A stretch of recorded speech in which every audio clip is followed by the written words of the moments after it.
change out of this costume. That will take a bit of time. So please relax and chat while I do that. And when I come back out, the lecture will start. And the rest of the dances will be interspersed with my lecture. There is going to be one more slightly bigger change in between those dances. So I thank you in advance for your patience. It is so lovely to see you here, and I'll be right back.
Spanish dancer and choreographer active from the end of the 17th century into the 18th century. Often described as a slow jig or Spanish jig, the loor is a slow, virtuoso theatrical dance, usually performed by a noble, majestic but languid character, and this one is no exception. Titled Entre Espagnol, Gregorio choreographed this dance for Mademoiselle Soubigny to perform in André Campra's opera, Lujo Galant, subsequently publishing it in the 1704 collection of dances containing a very large number of Mr. Peccore's best ballet entries. Another theatrical lure from the same collection appeared in Gregorio Lambranzi's New and Curious Theatrical Dance School, published in Nuremberg, Germany in 1716. The frontispiece of this book shows Lambranzi's portrait flanked by two Roman gods, Minerva and Mercury, with Minerva holding a page of lower dance notation.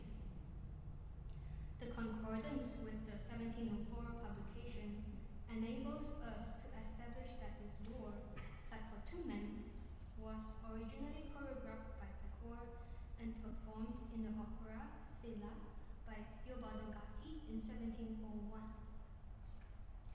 Below Lambranzi's portrait we see Lambranzi himself dancing as Scaramouche, a stock character of the Commedia dell'arte, while at the bottom of the page are displayed the props needed throughout this book, which includes a mask, palanquin's stick, swords, and two violins. The remainder of the book contains 101 plates engraved by Johann Georg Büchner, each plate showing a dance scene on stage, with a few lines of melody above and a brief written description below. Unlike the frontispiece, however, none of the other plates contain specific dance notation. But who was Gregorio Lambranzi?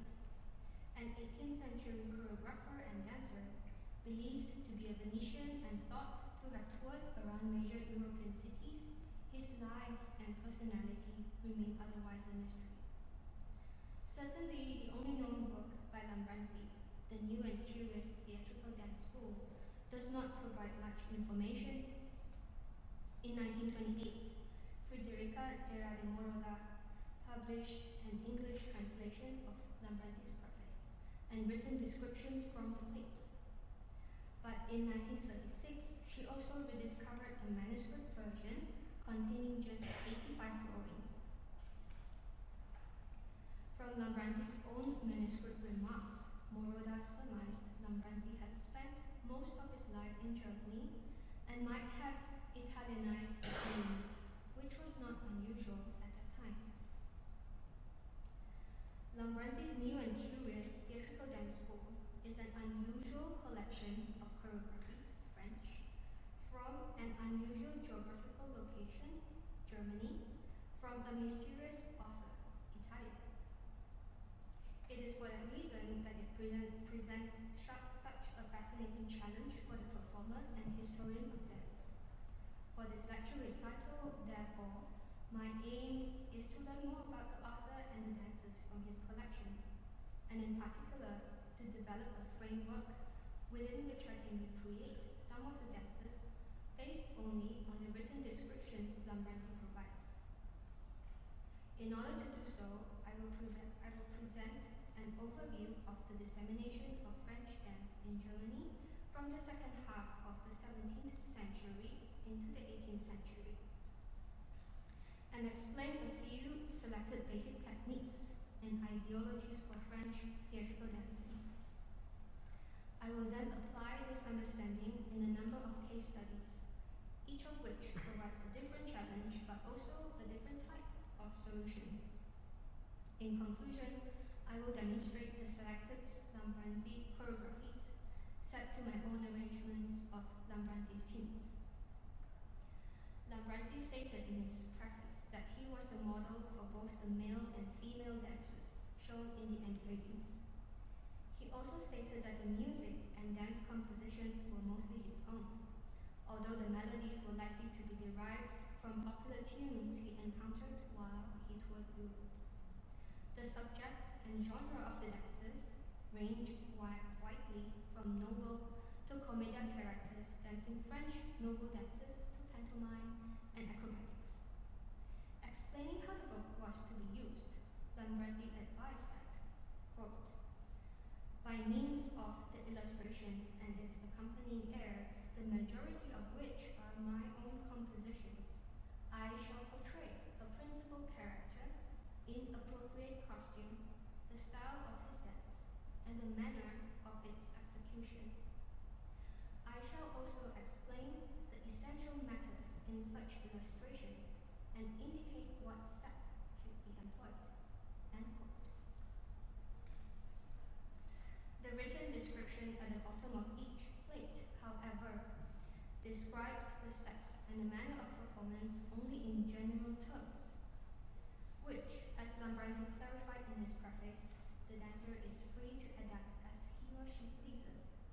Nevertheless, the presence of the lore, one of the most complex dance genres, and the use of Beauchamp-Fourier notation on the preliminary title page signifies Lambranzi's prowess in the specifics of French notation and execution, still uncommon in Germany at that time, and suggests a strong connection to French dance culture. And it is in French dance practices in Germany that we should probably search for evidence as to how to perform Lambranzi's dances. French baroque dancing can be categorized into two main genres, social dances and theatrical dances. Social dance choreographies are intended for the ambitious lay dancer, usually at courts, and are intended to familiarize them with the fundamental principles of an art of dancing based on strict conventions.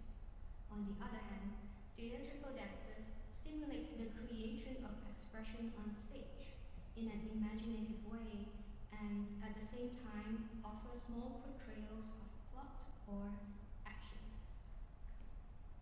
Dance steps are shared between the two genres, with differences in execution and some addition of more challenging steps in theatrical dances. As Louis Bonnat, a French dancing master active in Germany, put it, quote, the high and serious dance is as far from the previous as water is from wine, which is why not everybody is useful in this context. As here, the most difficult steps and springings occur, which not only require considerable strength, but also such daintiness that one does not see any indecency on the whole body. End quote. Beyond emphasizing the virtuosity needed for theatrical dancing, dancing masters also explained the use of theatrical dance outside of the theater. Quote, we know that all which occurs in La Belle Danse is also to be used here, only that there it is done on the ground terre-à-terre, but here it must be set up high, which leads to the following rule. All dances which require remarkable force, many springings, fast variations, and many capers belong to the serious ballet, carry their own characteristics, and may not be danced except in masquerades or masked balls, and in the theater in comedies or operas. They also have a place, if one wishes to be specifically funny, in an ensemble of intimate acquaintances and known persons, which means that gallantry and the correct characteristics of dancing are not observed all too exactly. End quote. French dance practices, both social and theatrical, spread far and wide in Europe over the course of the 17th century. In Italy, it was common to see French dancers and choreographers hired in local theaters. And in Germany too, the first traces of French theatrical dancing culture can also be found in close geographical proximity to its French neighbor. Ballet ballets in the French style were commonly performed in Germany at court during princely weddings and or baptisms, and as in France, the nobles themselves participated. The adoption of French dancing in Germany is also attested to by the first minuets printed locally in the latter half of the century. Dancing masters at German courts were also either of French origin or Germans who received education from France. Of all the German courts that adopted French dance practices, Wolfenbüttel stands out. Wolfenbüttel is where Michael Praetorius published his collection of instrumental dances, Tzhi, in 1612, and was subsequently home to a thriving exchange with France. In 1660, the comic grotesque entrees in Ballet of Peace were performed at court for the visit of a diplomat. One son of the Duke of Wolfenbüttel in particular, Anton Ulrich, was particularly fascinated with the Ballet Royal de la Nuit of 1653, in which Louis XIV performed the role of Apollo as the principal dancer. Ulrich obtained a copy of the Ballet Royal de la Nuit and performed as Apollo himself in the Ballet Liliana in Wolfenbüttel in 1663. Ulrich also employed many French dancing masters, one of whom was known to have owned a copy of Fourier's choreography, a rare publication to find in Germany. In the latter half of the century, Ulrich became aware of Venice and the Italian tradition of drama per musica, as had his aristocratic cousins from Hanover and Celle around the same time. The first dance performances in connection with opera in Hanover took place in 1672 as a result of the Duke's love for French dancing and Venetian festivities and opera. In 1681, it was documented that a certain Monsieur de Bonnefons represented a Scaramouche Curio in a ballet production there. The first appearance of a professional female dancer on stage in Germany was recorded in 1686, and by the last decade of the 17th century, ballet was cultivated intensely, along with theater and music. The brief overview of the adoption of French practices in Germany shows that, in contrast to France, where dance was centralized in Paris under royal patronage with the goal of integrating it among the imitative arts, it was decentralized in Germany due to the political and geographical fragmentation of the Holy Roman Empire. In Germany, localized dance practices were mostly independent and sometimes competed with each other, leading to the development of similar but smaller models compared to France, aimed at attracting amateurs and the middle class. Lambranzi's identity and success as a dancing master was probably therefore based on him adapting to the preferences of German nobility and the value they placed on the education of artists in the latter half of the 17th century. He published evocative and dramatic theatrical dances because he assumed they would be of use in German court ballets. He did not use Bouchon-Fouillet notation because the target audience may well not have been familiar with the notation. He claimed to be the author of both dance and music, as was the norm with all dancing masters at German courts. And he identified as a Venetian because Venetian opera started to come into vogue in Germany in the 1680s. Even though Lambranzi did not provide Bouchon-Fouillet notation, that is not to say that the steps he specified were not part of the standard step repertoire. And so if we assume that the key to unlocking the specifics of his choreographies lies in the French practices in Germany, it is probably to dance treatises published in Germany transmitting the French style that we should turn. This list of German dance treatises published in the early years of the 18th century, and all probably known to Lambranzi, shows an unmistakable orientation towards French dance theory and practice by German dancing masters. Bonnefont's 1705 treatise was the first by a French author, and along with IHP's treatise, dealt mostly with social dances. While Bonnefont also used Beauchamp-Fourier notation, IHP and Baer both developed their own notation, with Baer using symbols alone and IHP using a mixture of symbols and verbal descriptions.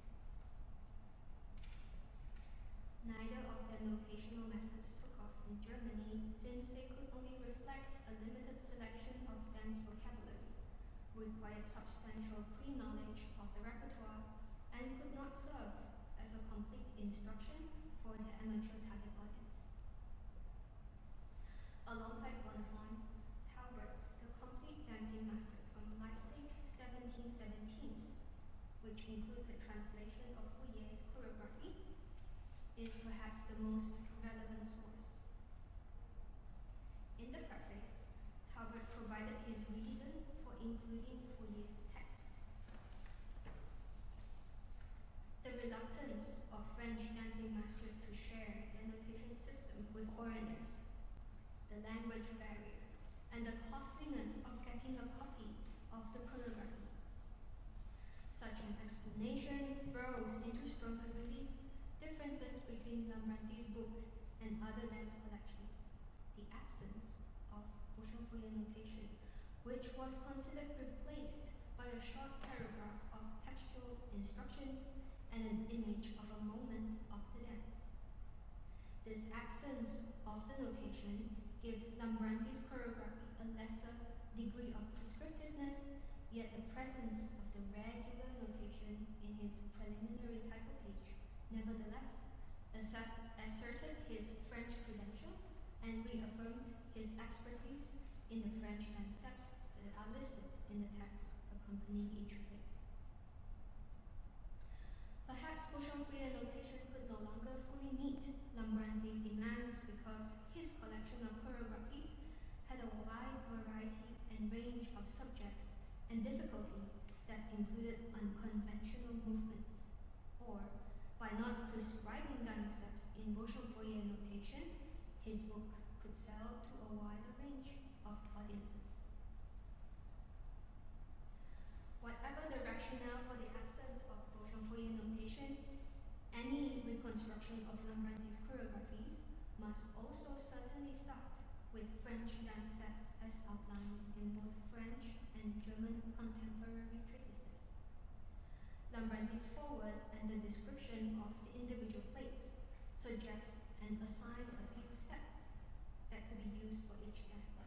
But these steps alone will not be sufficient to fill out the duration of the music, nor to produce a satisfying variety. The user of this book would therefore need to introduce other steps based on their prior knowledge of the dance genre and its categories. Most steps mentioned by Lambranzi can be found in contemporary dance treatises, but the user might also want to use the same kind of props as illustrated in the plates to realize musical sketches that Lambranzi provides, and to take cues from the iconography in each plate. Beyond the steps, which I will discuss individually in my case studies, most of these manuals set out the same kind of precepts. Movement of the arms should remain fluid, and the rule of opposition of the front arm and feet, which dates to 1667, should be obeyed. Fourier mentions that, quote, "The carriage and movement of the arms depends more on the fancy of the performer than on any certain rules." But Taubert's instruction for the arm is a little bit more specific, that the arm, bent at the elbow, enough that the fingers are at ear level or at least at shoulder level. He also proposed that the two fingers, thumb and index, be touching in other attitudes. In opposition to Pieramo, which stated that, quote, if the thumb was to touch one of the other fingers, it would make the motion more stiff. The arm postures in theatrical dancing are high. Taubert, however, allows women dancing high or serious theatrical dance to, quote, unashamedly dance like a man and thereby display her agility and good experience as a dancer, using free arms and lively gestures, and even playing castanets, though not with steps and caprioles that are too high. One trustworthy example of arms held high during a serious dance is the drawing of Mademoiselle de Montagne by Ari Ona around 1700. She was also shown to join her thumb and index finger as prescribed by Taubert. This could mean noble Roman or Spanish characters in Lambranzi could use a high position of arms. For comic and or grotesque genres, Taubert commented that for the elegant polypra has absolutely nothing to do with the comic ballet or grotesque theatrical dances because comic action always relies principally on hand gesticulations in order to convey its message. As for other practical issues, the violin appearing in Lambranzi's frontispiece is intentional and significant. Emerging in northern Italy in the early 16th century, it became, in France, the primary instrument for accompanying dancing, according to Masson and Delphi. In fact, the relationship between the violin and the dancing master became so close that dancing masters were often violinists and often composed their own music to accompany their classes themselves. The strange description attached to the air for each dance may well be the name of the dancing characters, following the tradition established by the French king's music librarian, who labeled the vast majority of court dance music from around 1575 to 1651 simply with the names of the characters. In other words, ballet composers aimed to write music appropriate for the characters in each scene. The single line of music in Lambranzi's book contains many errors, such as key signatures, the wrong placement or lack of accidental signs, yet as strange and badly presented as the music might be, with a few corrections and straightforward arrangement, Lambranzi's air did show or suggest resemblance and verisimilitude to the dancing theatrical characters. Beyond these practical issues or challenges, Lambranzi's book stood out amongst the rest of German dance treatises because every dance has an iconography attached to it, making it an especially interesting and invaluable document for gesture studies. The static form of representation does not allow for us to distinguish the stat vocabulary, but there is much more to notice. We might suggest that the images shows the beginning posture or the way a step or a pose looks. We might also notice the nuances of different facial expressions if we look carefully. In Lambranzi's works, he wishes to indicate through the pictures, quote, how one is to behave in dances of this fashion. This is especially useful for commedia dell'arte characters who have forced attitudes about them. And according to dancer and dance scholar Hubert Hasebrück, iconographies in dances suggest the range of motion of the character. Yet beyond their practical application, such iconographies point to wider trends. The tradition of depicting an attitude and physical attributes of a given theatrical character dates back to the Renaissance, with the Fossard collection of 1577 having been described as, quote, drawings that seem to recount theatrical plots, almost analogous to modern cartoon strips, whereby consumers enjoy being reminded of familiar characters.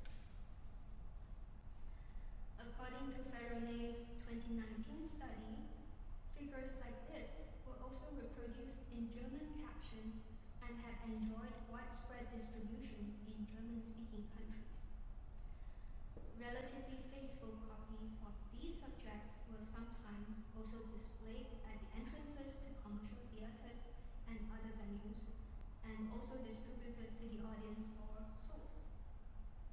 The dissemination of theatrical culture through graphical means thus points to the internationalization of theatrical language, in which images were able to communicate with a wider audience without having to take the language spoken by the user into account.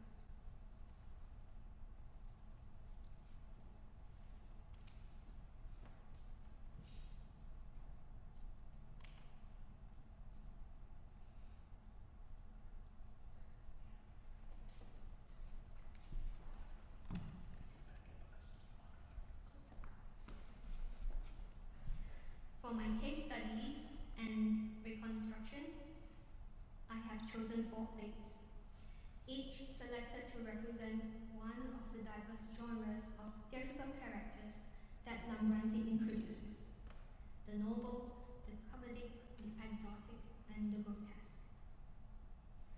The first is plate number 21 from part 1. The short descriptive paragraph to Lambranzi translates as follows. A Roman performs a cabriole forwards, quickly followed by another backwards, and then one to the side. As for the rest of the dance, everyone will compose for themselves a few beautiful enchaînements of French pas. The air is played 3 times.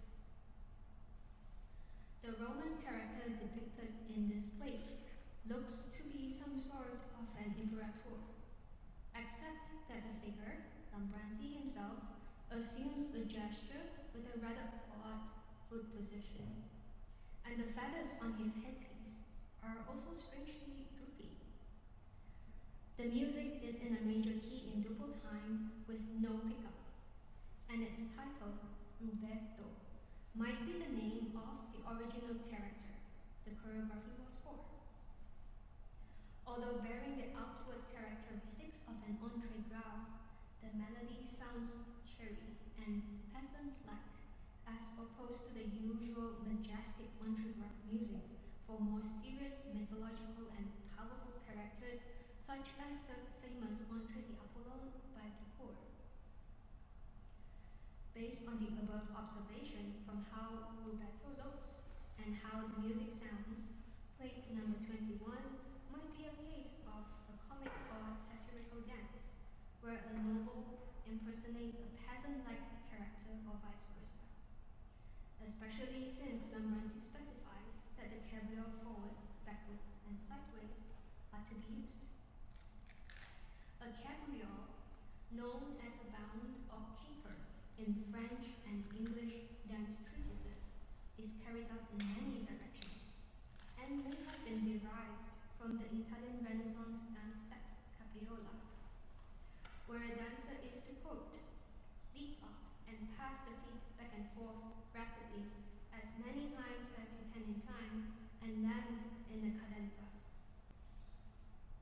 Hilton describes the step as springs in which the legs are beaten together while in the air.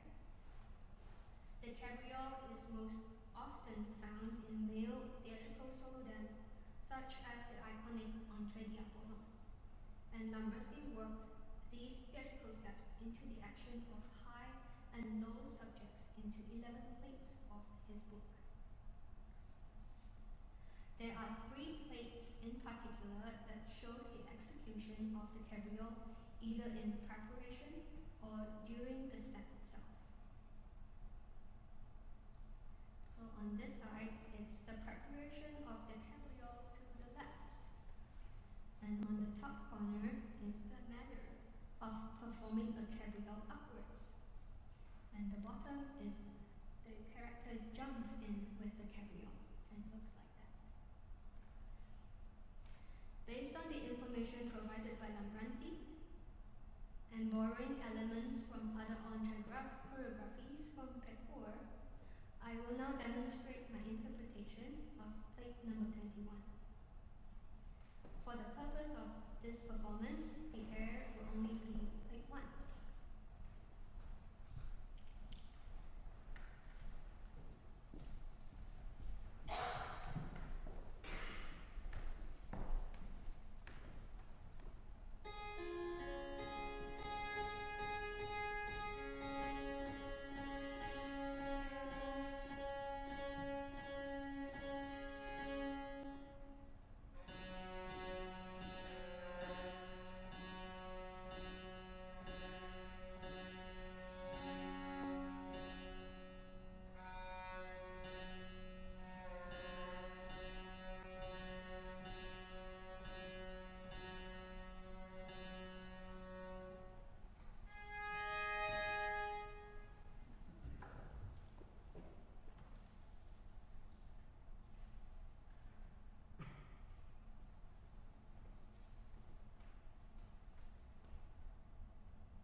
Turns now to an exotic or national dance from Book 2. One such source of foreign exoticism, 17th century Venice, stood as a vibrant inspiration for emulation, particularly in the realm of drama da musica. The allure of Venetian culture extended beyond Italy, captivating northern courts such as those of Wolfenbüttel, Hanover, and Celle, which began to discover and incorporate its stylistic richness in the 1680s. This fascination culminated in works like Andre Compra's L'Europe Galante, Le Carnaval de Venise, and Le Fête Vénitienne, all of which reflected the enduring appeal of Venetian themes. Along this broader influence, one notable example of this cultural transmission is the Volana, an energetic courtship dance from the Italian province of Friuli, a Slavonic region controlled by the Venetian Republic. As a lusty, flirtatious but graceful dance popular amongst gondoliers and street people, the Volana gained prominence, as Daniel Hertz had described, as a marker of Venetian identity, and its inclusion by Lambranzi in his theatrical work serves to underscore its own claim to Venetian heritage. The case study for this section focuses on plate 5 from book 2, featuring a Venetian gondolier dancing a falana. The short description by Lambranzi reads as follows. Enter a Venetian boatman or gondolier who dances a falana in the Venetian manner, which contains a particular version of the usual pas and continues until the air has been played 2 or 3 times. The air is titled Polesana, which means a woman from Pola, or the rural regions, and is in 6/8 meter with metric irregularities. Hertz suggests that the metric irregularities point to the Slavic origins of this dance. On the other hand, if we backtrack to plate 3 of the same book, where a merchant also dances a falana, it is notable that, at least by Lambranzi's time, it could be danced by characters of different social ranks. There are 14 surviving falana choreographies written in Beauchamp-Fourier notation, 6 of which were created for theatrical performances, including some that are featured in Campras ballets. The dances feature energetic movements typical of French court style, such as the pas de rigodon, pas de sisson, pas de bourrée, and ensemble. Steps characterized by frequent leaps, hops, and jumps. And although there are no surviving choreographies of the Venetian falana to allow for direct comparison, it is likely that the French court adaptations toned down much of the original figure. From the same 1704 collection of dances featured on Lambranzi's frontispiece, I will therefore reference a falana titled Entrée pour enfants, dancée par Mademoiselle Victoire, originally set to the music from Campras' comédie lyrique, Le Carnival de Venise. For my adaptation, the particular version of the usual pas might mean the pas de gaillard, which occurred in the first measure of the falana in the 1704 collection. As I am imposing a notated solo women's choreography onto Lambranzi's solo man dance, I am certain that it has its own shortcomings, as a man's dance would typically have more jumps and flourishes. However, for the purpose of this lecture recital, I will show, by example, how a falana from Lambranzi's book could be executed. I will dance the falana by Campra first, and then Lambranzi's.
according to Alan Lockhart's 2011 monograph, is the single most important iconographic source for such lands before the 19th century.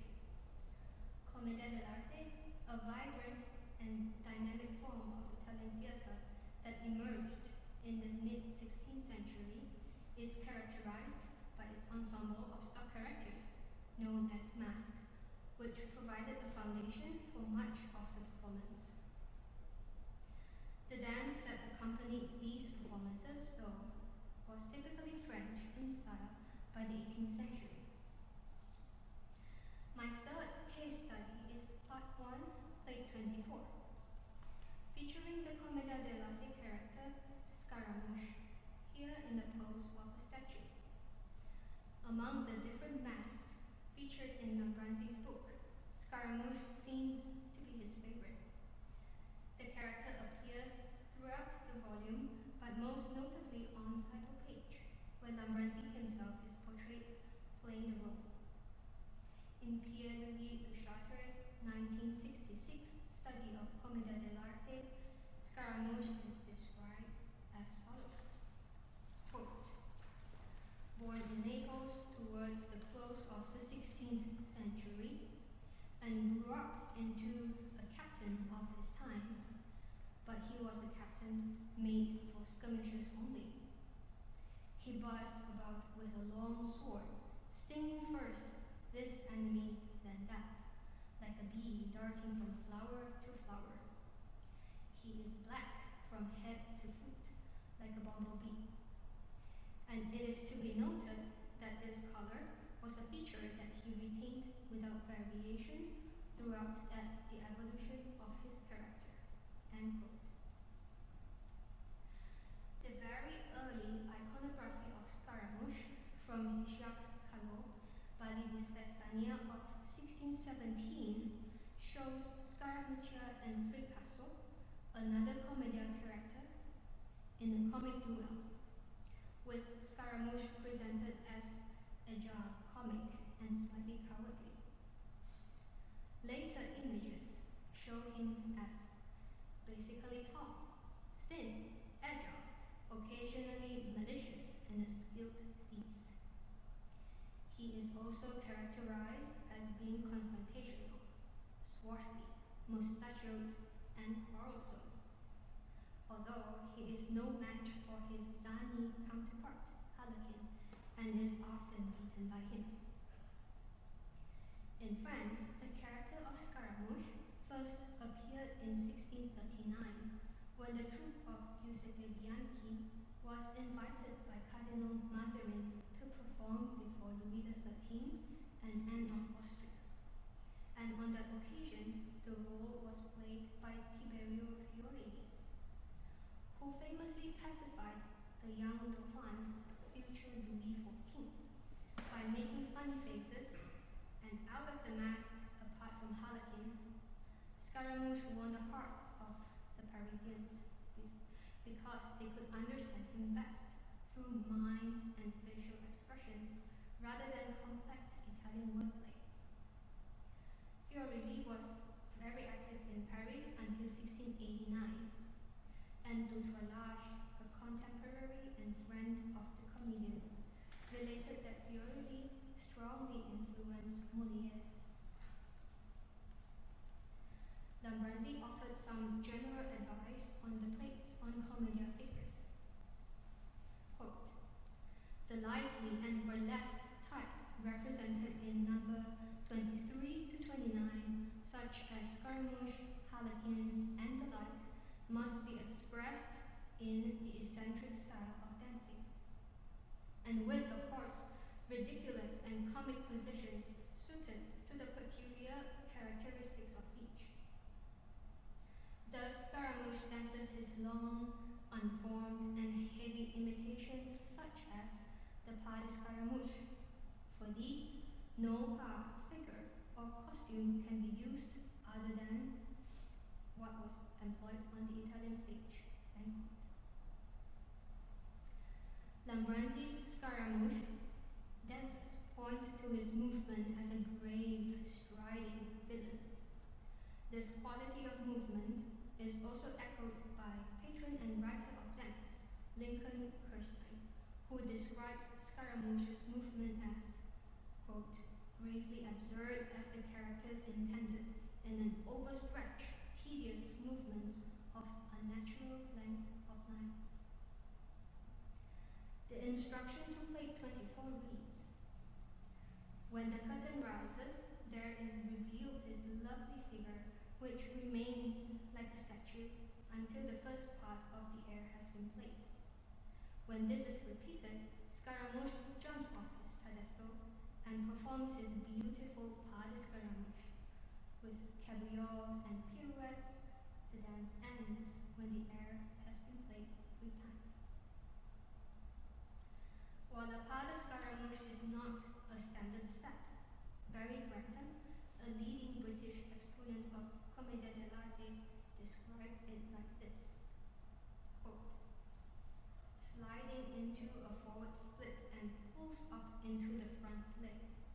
By repeating this on alternate legs, he is able to cross the stage in a few moves. It requires considerable strength and is more for the acrobat than the dancer. End quote.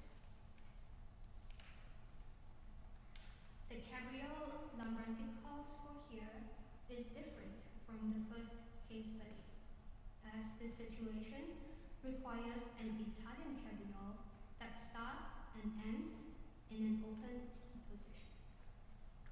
As specified by Gennaro Magri in his 1779 Theoretical and Practical Treatise on Dancing. In opposition to the character himself, the music Lambranzi provides seems oblivious to the action. Lilting melody, dotted rhythm, and repetition schemes place it firmly within the domain of a French partly dance. Based on all this information, I will now share my interpretation of plate 24 from part 1.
Lambranzi's book contained 3 dances for moving statues, the first of which you have just seen, the second from part 2, plates 12 to 17, shows the animation and stop motion tussle of 2 stone servants, while the third from part 2, plate 24, shows sculptures carving a statue from a large block of marble.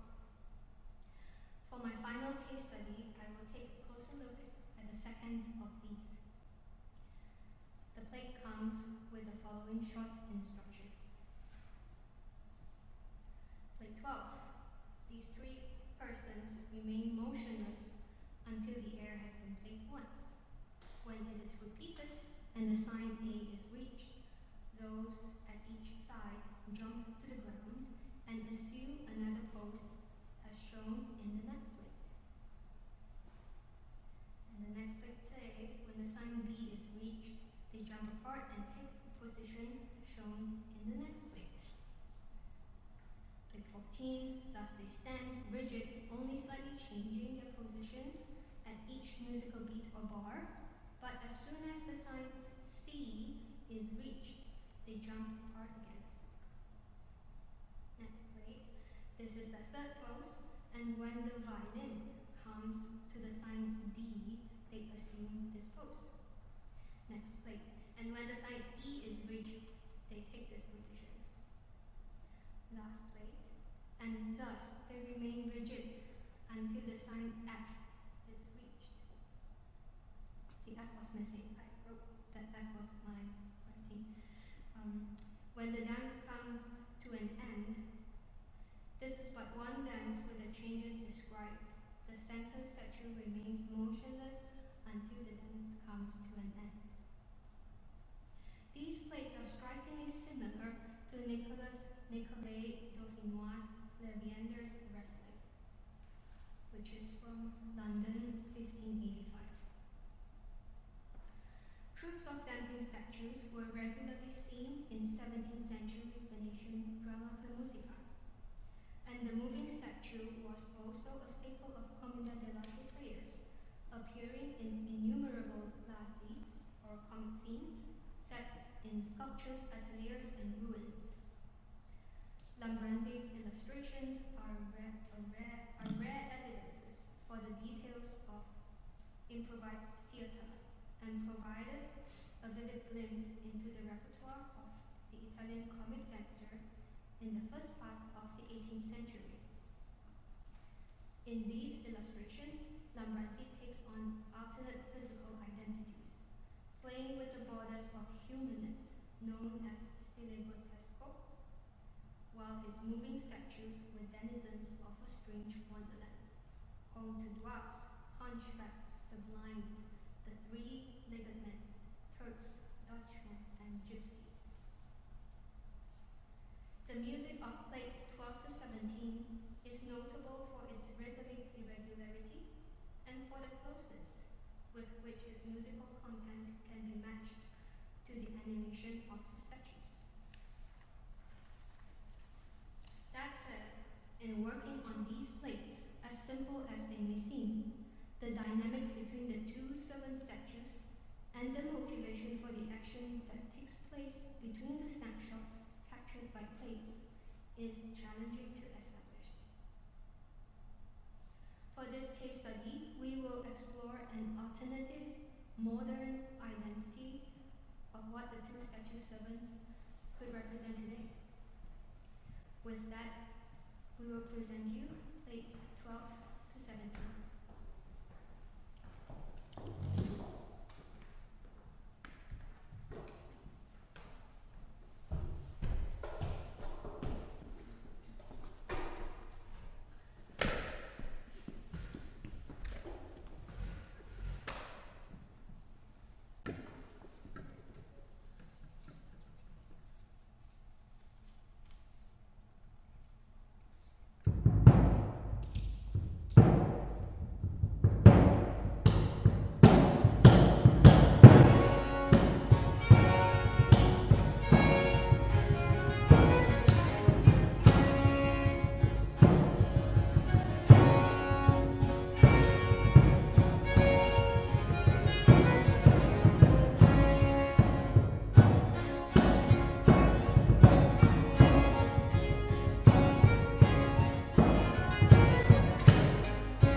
connection to French and Italian cultural trends. By considering the author's foreword, the plates and the descriptions and the music, we can infer important aspects of his life and the cultural context in which his work was situated. Beyond that, many unexplored avenues of inquiry remain. The state of printing and publishing in Nuremberg and the identity of the engraver, Johann Georg Puschner, could shed important light on how Lambranzi's interests fit into the wider picture. Certainly, the Nuremberg printing community was well known for producing and printing visual resources that tried to categorize cultural groups and characteristics by local and region, occupation, rank, and clothing. And Puschner himself had engraved and printed images of student life at Altdorf University, along with views, maps, plans for the city. Lambranzi's efforts could thus also be interpreted as a taxonomy of theatrically realized national, occupational, and cultural types, in addition to comedic figures, and the dances associated with them. This approach is also in line with Talbert's venture to assimilate the national dances according to the temperament and nature of each nation. The 4 case studies themselves, though, noble dance, exotic or national dance, commedia dell'arte, and grotesque dance, demonstrates the rich diversity of genres in his collection and challenge the idea of dance, each offering distinct insights into the societal and artistic norms of the time, and together make the identity of Lambranzi richer and more intriguing. Explorations beyond my 4 case studies would open the door to a re-evaluation of dance aesthetics in cases where Lambranzi asks for old and grotesque characters to execute their steps in a curious but beautiful manner. What then are the limits of beauty in Lambranzi's time and ours? To what extent can we still call a choreography a dance? Lambranzi's book will never provide all the answers to the many questions that could be asked. But since he wrote it for the use of amateurs without a dancing master too, one possible approach would be to engage it with a more open mind and a more intuitive way. Certainly, for the more experienced Baroque dancers, the challenge is to combine both the rules of French dancing and their own creativity.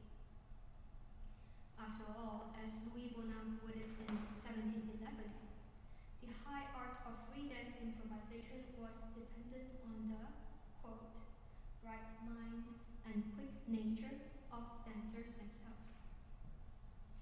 It is that approach that will ultimately unlock the potential of this remarkable window into 18th century dance. Thank you, and that is the end of my lecture recital.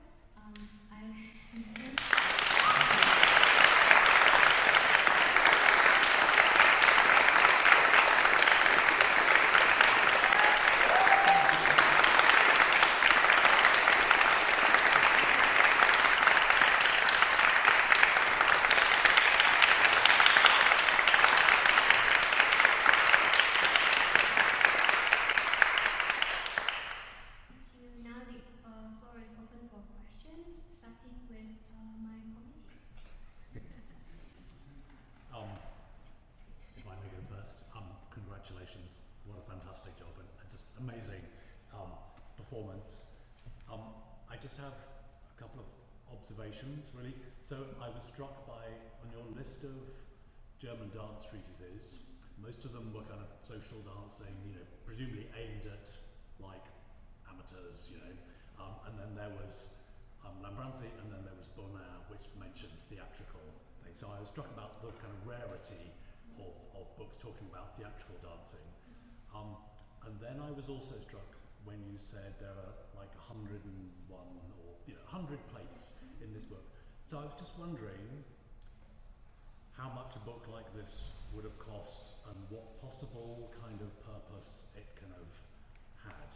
Who might have bought such a book and what would they have done with it? That's a really curious question. I think the book would cost a lot in the past. It's like the latest Marvel comic book in their field. And I don't know how many they produced at that time, but I figure with the technology involved, normal people cannot afford it. And the noble might keep it as a collection to show their friends, being fancy and all. Or if they maintain a court that has a dancing tradition with dancing masters, they would buy it and show their dancing masters and do this, do that. Maybe, yeah. Yeah, thank you. David or Julie? Congratulations, that was so fun to watch, and it was even more fun to see you put it together and see it come to life. As you said, people have not really been doing much research on Lambranzi. It's this very important source that's been out there for quite some time, and it's rather daunting, right, because of these limitations that you don't know exactly what sort of movements to do to it, and the portraits themselves are very static. So I think going through the 4 different types of dances in there really has illuminated what can be possible in this volume of wonderful dance portraits and explanations. And I think you really captured that very, very well.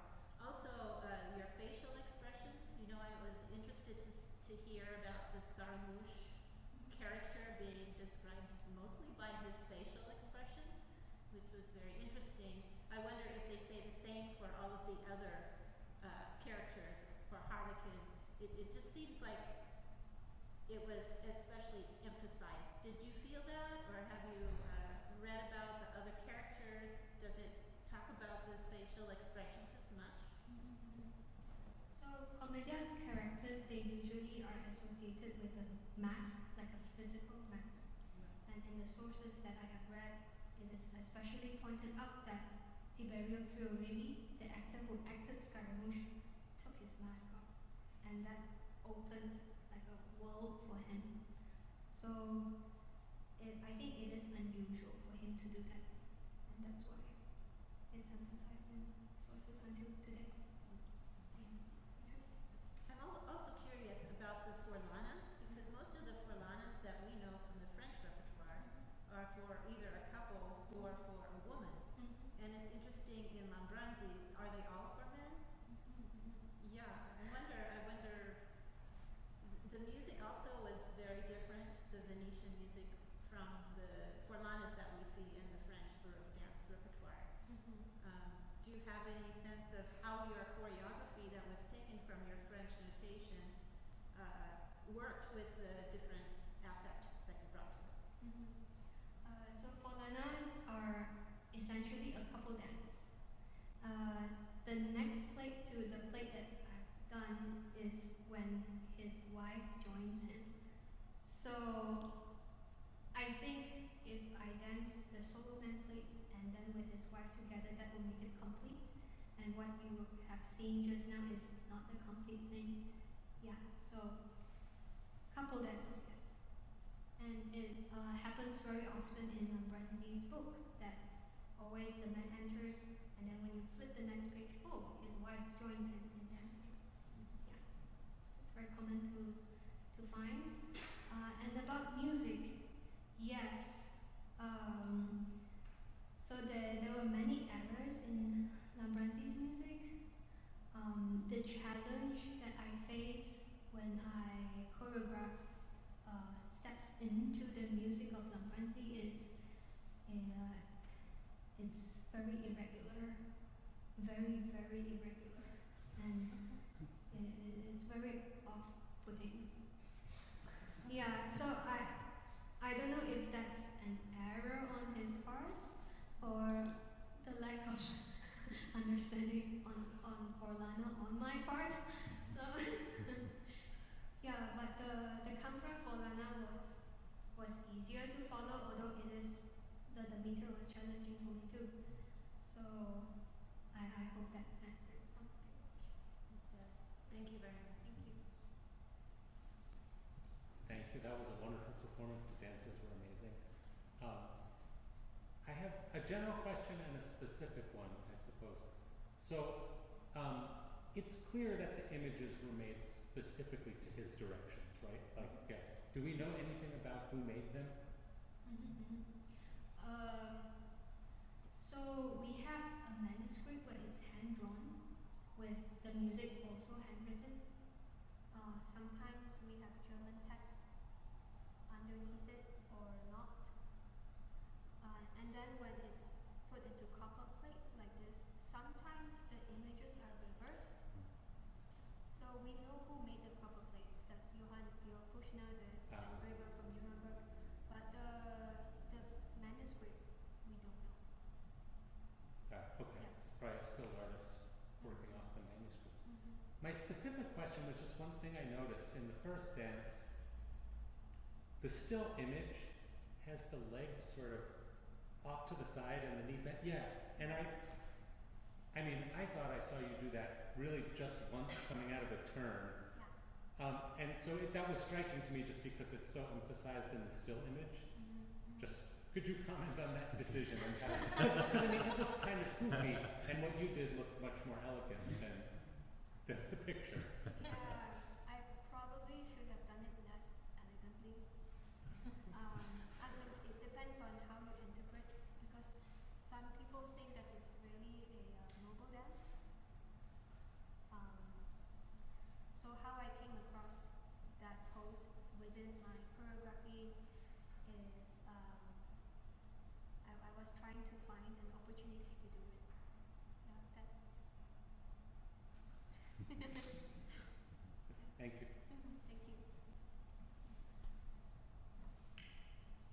Tim, yeah. So again, really wonderful project, so interdisciplinary, music, dance, theater, art history, but also international. And you have an Italian dancer with connections in France working in Germany. And not just anywhere in Germany, but Nuremberg, the city of Albrecht Dürer, the great artist who brought the Italian Renaissance north. And early in Dürer's career, he illustrated the early edition of Terence, the Roman playwright, who, like Plautus, was influential in the Commedia. And I'm wondering, I'm really curious now about Lambranzi's humanist education. Was that a part of your interest or no? I cannot find anything about that. Yeah, but he did mention that the plate to the right is a Roman soldier. So I don't know how much he got from the Dürer. Yeah. Okay, interesting. Thank you. Thank you. Anything else? Jonathan. Wonderful job, Lisa. I'm interested to hear you say more about creative freedom in this process, both for you preparing this and also what is implied by the source.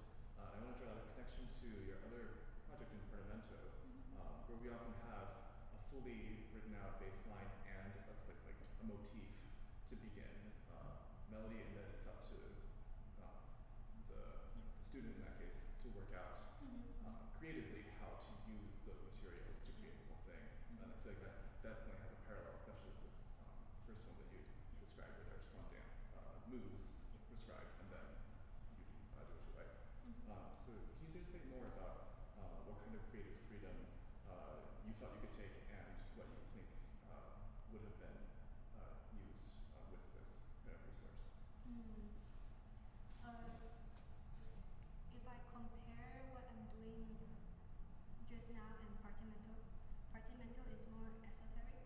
It's really specific to a certain amount of people who want to make it as their occupation. But as for this source, since Lambranzi said people without dancing masters can use it too. It really is an open field for anybody.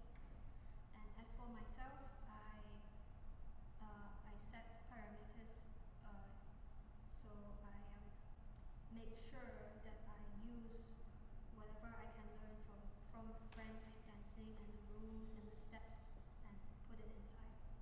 So I approach Lambranzi from that kind of a viewpoint rather than someone who doesn't have a dancing master. So I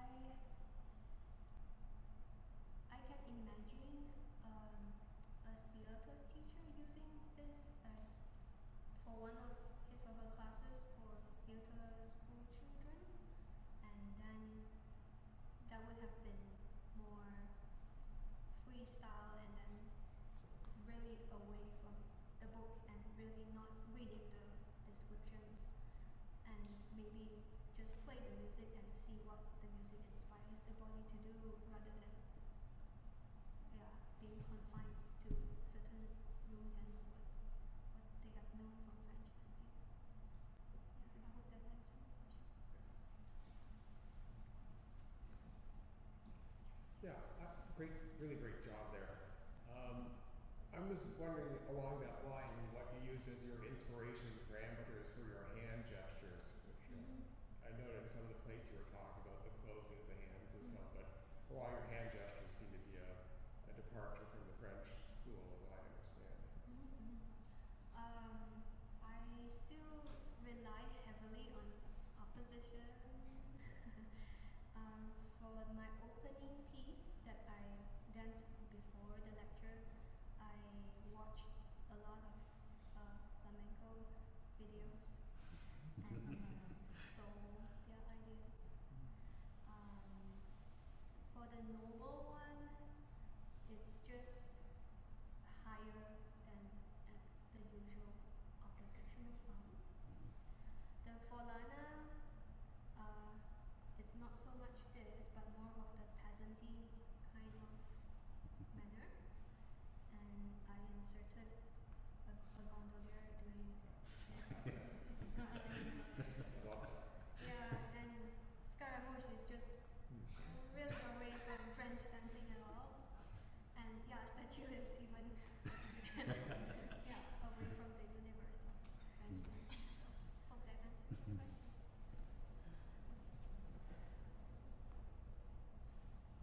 If there are no more questions, let's thank Phaik one more time.